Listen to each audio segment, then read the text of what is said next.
criação desse vídeo possui o objetivo de ensinar as pessoas que trabalham e convivem com crianças a identificar alguns sinais típicos de autismo infantil em bebês ou crianças muito pequenas. São necessárias duas orientações para o autismo infantil. Primeira, logo que for percebido que o processo de desenvolvimento da criança está alterado, ela deve ser examinada por um especialista para realizar o diagnóstico. Segunda, essa criança deverá ser encaminhada para os tratamentos reconhecidamente eficazes o mais rápido possível. Existe a certeza que o diagnóstico precoce e a implantação correta dos tratamentos resultarão em significativa melhoria no desenvolvimento das crianças. É importante ressaltar que, embora o objetivo final de criação desse vídeo seja o diagnóstico precoce do autismo infantil, esse vídeo por si só não qualifica ninguém, pessoa nenhuma, a diagnosticar o autismo infantil em bebês e crianças. Em relação ao conhecimento atual do ano de 2008 sobre o autismo infantil, é importante destacar alguns aspectos relevantes. Primeiro, ainda não existe um exame laboratorial ou de imagens para o diagnóstico do autismo infantil, ou seja, o transtorno autístico ainda é identificado através de exames clínicos. Segundo, assim como outras doenças e transtornos médicos, o diagnóstico precoce e a escolha dos tratamentos adequados propiciarão uma grande melhoria na qualidade de vida dessas crianças.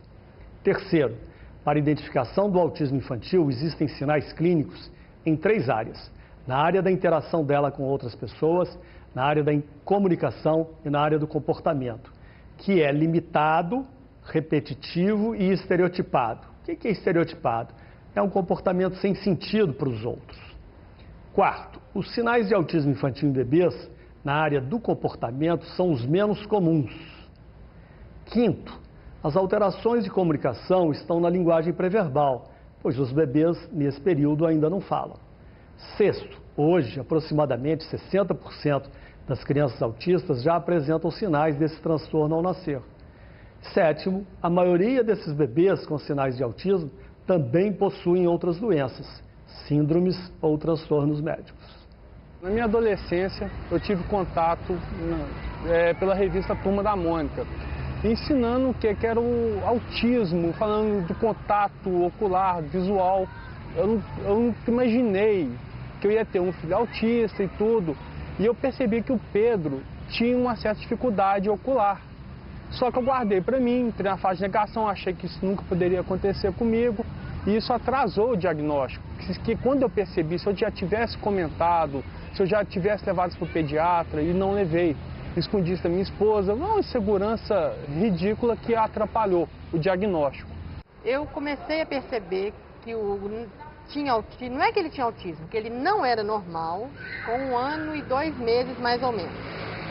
A gente pensava que ele tinha problema de audição, porque a gente chamava, ele não olhava. Mas ele identificava sons de televisão, quando chamava a atenção dele, ele olhava. Mas a gente chamando, não. Milena? A criança não se reconhece pelo nome. Milena? Ei, querida! Peleco! Peleco! Nem responde ao manhês materno. Descobri alguma coisa diferente por volta de 1 ano, mais ou menos, tá? Que ele não atendia, a gente chamava, ele não brincava, ele se fazia de surdo. Pedro! Pedro! Onde você quer ir, Chico? Viu como é diferente? Não vê que a Vivi tá lavando o banheiro? Eu notava que ele, às vezes, ele ficava muito ausente. Perceba como o neném só olha para a cortina e não para o adulto. Ela prefere ficar sozinha ou prefere ficar com alguém? Se você quiser deitar, ela pode estar. Sozinha. Ela prefere ficar sozinha. Tá? Então, se você deixar ela sozinha, parece que ela fica mais feliz. Quer dizer que... E colo, ela gosta? Não. Colo, ela não gosta? Não. Ela não gosta ou tanto faz? Ela não gosta, ela chora pra jantar. Ah, quer dizer que quando você pega ela no colo, ela reclama para ir ficar na cama. E na cama ela fica sozinha. É. Se ela estende a mão para vir no colo, se ela estende a mão para pegar a mamadeira, se ela estende a mão, os braços para ser tirada do berço, ela faz isso? Não. Ele ficava assim, a gente chamava ele não olhava, ele tinha dificuldade de responder, assim com um ano e pouco, né? Não falava, não olhava e às vezes ele ficava muito apático. Observe que a criança imita os adultos. Bate palmas. Olha para as pessoas demonstrando entender o que está acontecendo e quer todas as atenções voltadas para ela. A criança com sinais de autismo não acompanha os acontecimentos.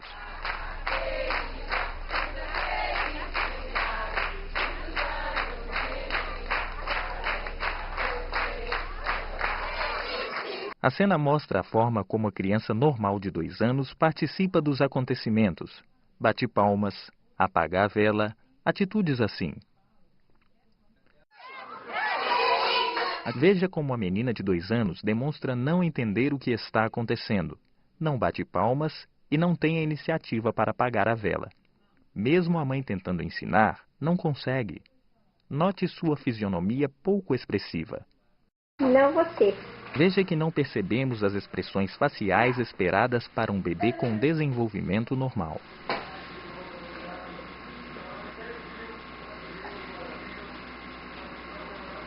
Não deita em cima dela, Estela. Estela, sai daí de cima. Ele está entre, vamos supor, um clube com 50 crianças. E ele não consegue interagir, porque não consegue entendê-lo, ele não consegue se fazer entender, a verbalização, ainda a pragmática dele, a linguagem pragmática, precisa ser muito trabalhada, então existe uma rejeição pelos outros, e isso gera uma frustração. Foi passando o tempo e eu fui notando também, assim, que ele não... Além de não responder, de não me olhar quando eu chamava, eu notava também que eu saía para trabalhar, não fazia diferença para ele. Eu chegava do serviço também, ele não vinha para o meu lado, ele não me procurava. Eu ia correndo para ele, abraçar ele era indiferente comigo. Veja que essas crianças com sinais de autismo de 1 ano vão de colo em colo, não estranhando as pessoas.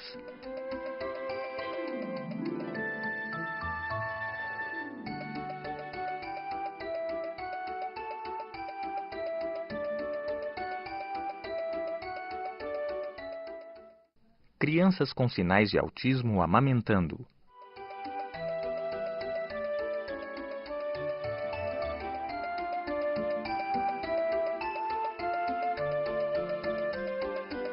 Você verá a seguir que a criança normal interage com a mãe durante a amamentação. Você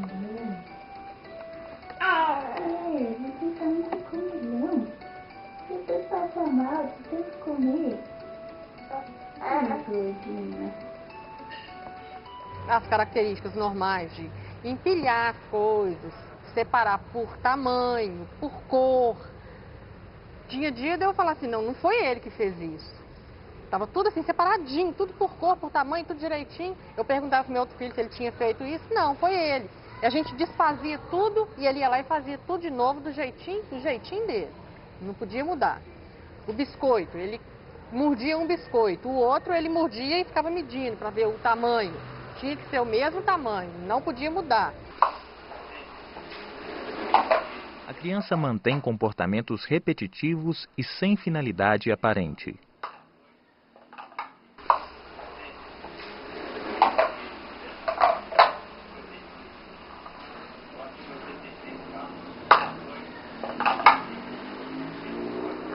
O mesmo movimento com o mesmo objeto. Tudo que ele pegava, ele fazia de carrinho, de roda, sabe? Ficava manipulando o objeto e sempre deitado no chão. Sempre deitado no chão. Ficava horas. Pra gente era assim, simplesmente no começo, né? Uma criança tranquila, né? O brinquedo preferido dele é o carrinho. Então ele pegava todos os carros, colocava tudo em cor, separadamente, cor, tamanho, sabe? Tudo juntinho, que era a coisa mais impressionante, que coisa que a gente não conseguia fazer. Falei, gente, o que é isso, né? Então, esse tipo de coisa assim que foi levando a gente a perceber que tinha coisa errada. Um dos comportamentos repetitivos mais comuns é o de rodar objetos.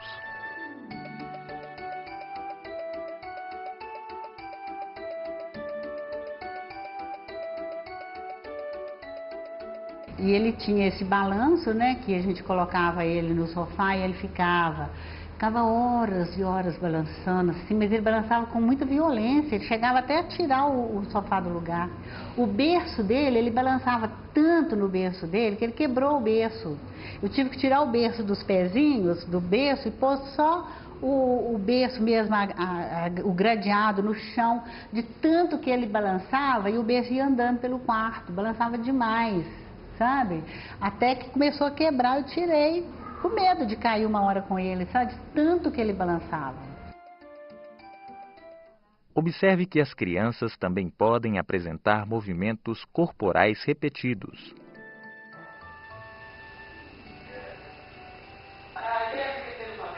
Como que é o brincar dela sozinho? Me conta, mostra aí. Aqui sim com os dedinhos, brincando com os dedinhos. Muitas vezes vê que ele está usando a gente como ferramenta para fazer o que ele quer. Ou ele pega a mão da gente, põe na porta para abrir. Se a porta está fechada, a gente fala, está fechada, precisa da chave. Ele pega a mão da gente e leva até onde está a chave, porque ele sabe tudo. Ele queria sair na rua. Então, em vez de ele dizer rua ou vamos na rua, ele pegava a minha mão ou a do pai, levava até a maçaneta para que nós abríssemos a porta para ele sair.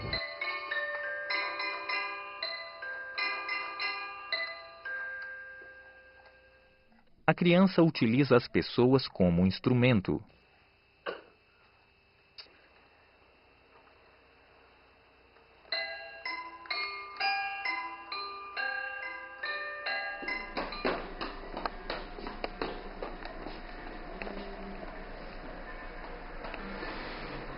Mina.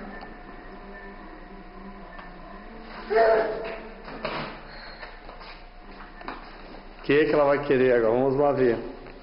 A Júlia agora aprendeu a apontar. O que quer? Vamos lá. Fazer esse registro histórico.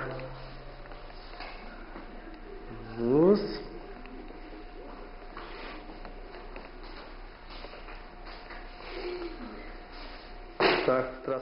Autismo no Brasil engatinha, a informação é pouca, a informação que ela conseguiu foi mais lá fora.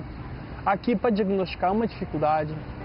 Hoje, o autismo infantil é caracterizado como uma síndrome comportamental, que causa comprometimentos no relacionamento e interação com outras pessoas, na linguagem e apresentando comportamentos restritos e repetitivos. Esses sinais, que aparecem antes dos 3 anos de idade, são considerados aspectos importantes, pois ao se iniciar os tratamentos específicos, após a identificação precoce, gera-se maiores chances da criança conseguir um bom desenvolvimento. Apesar de muito se saber sobre o autismo infantil, esse conhecimento ainda não se popularizou. Um dos objetivos do vídeo é difundir, entre os profissionais da saúde e todas as áreas que trabalham com crianças em seus primeiros meses e anos de vida, as informações que possam tornar possível a identificação precoce dessa síndrome comportamental. Consegui mudar minha vida, hoje eu tenho muito mais facilidade de relacionar com as pessoas, tenho muitos amigos, apesar de ter esses probleminhas, né, mas normal, uma vida normal, relaciono com todo mundo, o pessoal da minha academia, meu professor de jiu-jitsu, um cara bacana também, cara, entendeu? A gente é muito amigo. O pessoal da minha rua, eu sei me misturar bem com as pessoas, eu tento me misturar, entendeu? Qualquer pessoa eu converso, pode ser o idoso, uma pessoa de classe mais alta, uma pessoa de classe mais baixa, que eu me relaciono com qualquer um sem problema nenhum. Graças a Deus, por isso que eu me considero vitorioso. Bom, foi praticamente mãe e pai, né? Por muito tempo, né? Se não fosse ela, não sei como é que eu estaria hoje. Se não fosse a educação que ela me deu. Ela representa, assim, tudo. Porque se não fosse uma mãe boa, se não tiver uma mãe boa, a pessoa acaba se desviando, né? Uma mãe forte, é muito forte ela. Carinhoso comigo, sabe? Ele brinca comigo, me beija, me abraça, brinca com o meu rosto. A coisa que mais me doía é porque ele não era carinhoso comigo, ele não, parece que ele não me enxergava como mãe. E hoje ele, assim, me ama, me adora e eu amo e adoro ele também. Que ele seja aceito, porque ele é uma criança linda, ele é muito amado, muito querido, foi muito bem aceito e ele é muito inteligente. Principalmente que ele consiga ser independente e se relacionar com as pessoas. Porque o mais importante para mim hoje, para ele, é se relacionar com as pessoas, é se fazer entender e ser entendido. Depois que nós aceitamos, foi aí que nós começamos a trabalhar todo ele e o Pedro tem se desenvolvido muito bem mesmo. Tanto que, ao ver assim, quem não conhece o autismo, não faz a mínima ideia que ele seja autista. Às vezes, quando a gente fica sabendo, né, desse problema que é a síndrome do autismo infantil, a gente fica meio desesperado e tudo. Mas você tem que lutar, sabe? Tem que lutar mesmo, tem que acreditar que vale a pena. E não é só cruzar os braços, você tem que fazer, que o resultado vem. E meu filho é uma prova viva disso.